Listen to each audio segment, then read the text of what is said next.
So, you want to catch more fish on treble hook lures like crankbaits, jerkbaits, and topwaters? Hook Set Series Part 2, right now.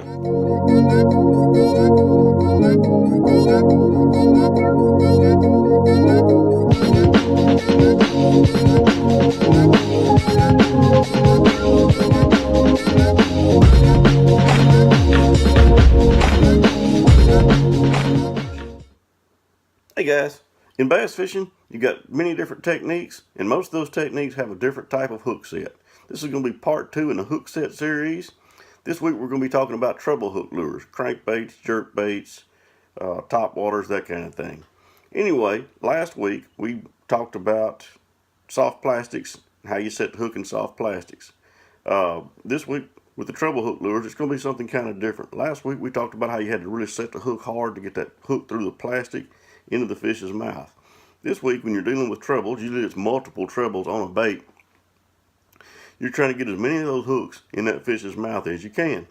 So instead of doing the big Paul Bunyan hook set, you're pretty much going to keep reeling until you feel the load up on your rod, and then you're just going to ease into them. It's not going to be a big wild hook set. You're just going to ease right into try to ease those hooks into the fish.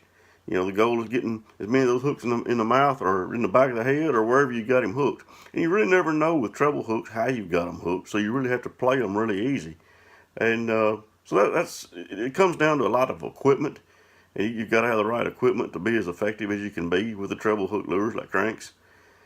And anyway, let's watch a little fishing, and then we'll come back and talk about some equipment. Here's that beautiful bass footage.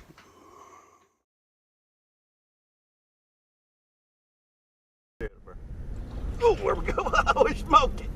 I don't know what he is, but it feels good. He wants to come up. Oh, it's a bass. Okay, let's go. There we go. Boy, he starts going. Oh, keep off. Yeah, keep off. All right. There we go. I didn't know what they were. I want to look at it then. There. Golly. He didn't even blow up on it. Feels good, whatever it is. Golly. What I got? Another bass. Yeah, I hooked him, son. He ain't as big as he feels like. But it ain't a bass for white. Well, you gotta watch them things, they're hooky. One that didn't blow up. Oh, he didn't miss that time though. Good. That's another bass, cool. Another bass, that's alright. What we like right there. Big or small, we like them all. So hook yourself.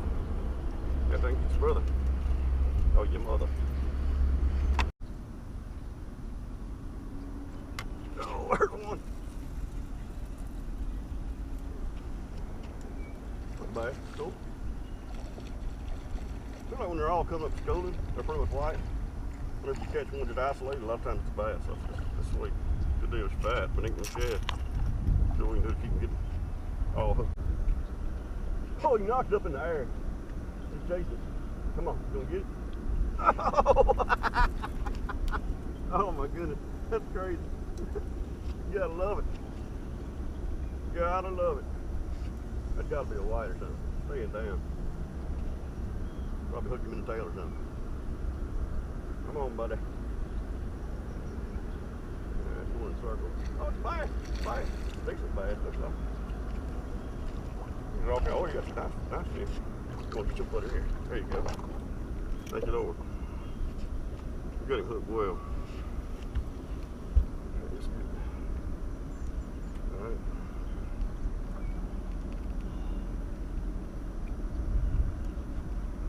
See if I can't get a grip on it around his head. There we go.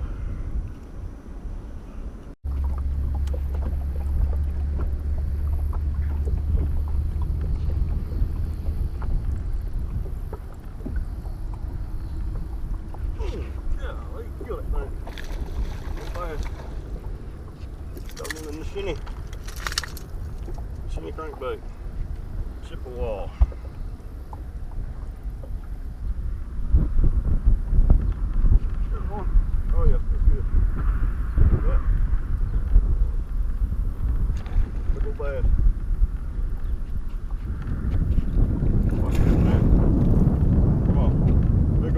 ass. Come on. Come on, get your butt in here.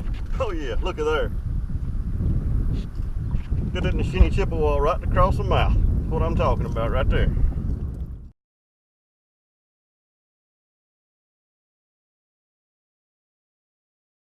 Okay, let's talk equipment a little bit. When you're throwing a crankbait, topwater, jerkbait, something like that, you're going to want a medium action rod. I usually go with a 6'6" to 7 foot, kind of a moderate action. It's got a nice parabolic tendency to it. You want something that's going to give, so you know whenever you're fishing your bait and the fish comes up and strikes it, you want to have something that'll give, kind of slower action, so the fish can take the bait. You don't want to pull the bait away from the fish. I think it's one of the biggest things that fishermen do whenever they have problems catching fish on crankbaits, jerkbaits, topwaters, that kind of thing. I think we're taking the bait away from them. So a slower action rod will definitely help that. You know, like I said, for mostly the smaller crankbaits, topwaters, that kind of thing, I usually go with a 6'6" medium.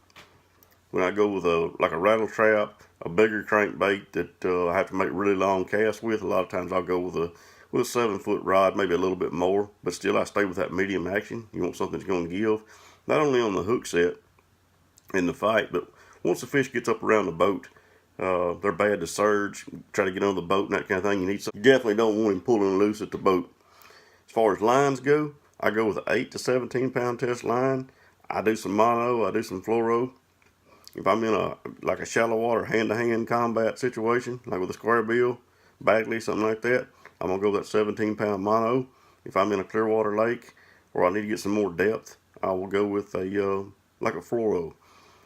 Also, and by the way, I rarely use braid. I know a lot of people do use braid for top waters. The braid floats, works really good for that. Doesn't have the stretch that I like to have. I like to have a little bit of stretch on my top water. We've talked about that in some videos in the past, but to each his own. Anyway, that's kind of how I do that. Reel, generally I do a 6 to 1 for most normal cranking. At times, if I'm throwing a big crankbait like a DD22, something like that, I may go to a 5 to 1. And if I'm rattle trapping, I may go to a 7 to 1. So, but most of the time that 6 to 1 serves me pretty well. Anyway, I hope you guys liked the video. If you did, please like and subscribe. Also follow me on Instagram. It's _Fishing Adventures. I appreciate y'all watching my video, and catch y'all next time. Thanks for watching.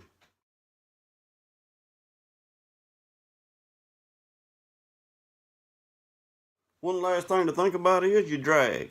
Make sure you got your drag set light, so whenever you set the hook, it wouldn't bother me a little bit, even if it slipped a little bit on that hook set when I lean into him. Also, whenever they're surging around the boat, it helps keep pulling those hooks out. Anyway, I hope you guys enjoyed our video today. If you did, please like and subscribe. Also, follow me on Instagram. It's _Fishing Adventures. I appreciate y'all watching. We'll catch y'all next time.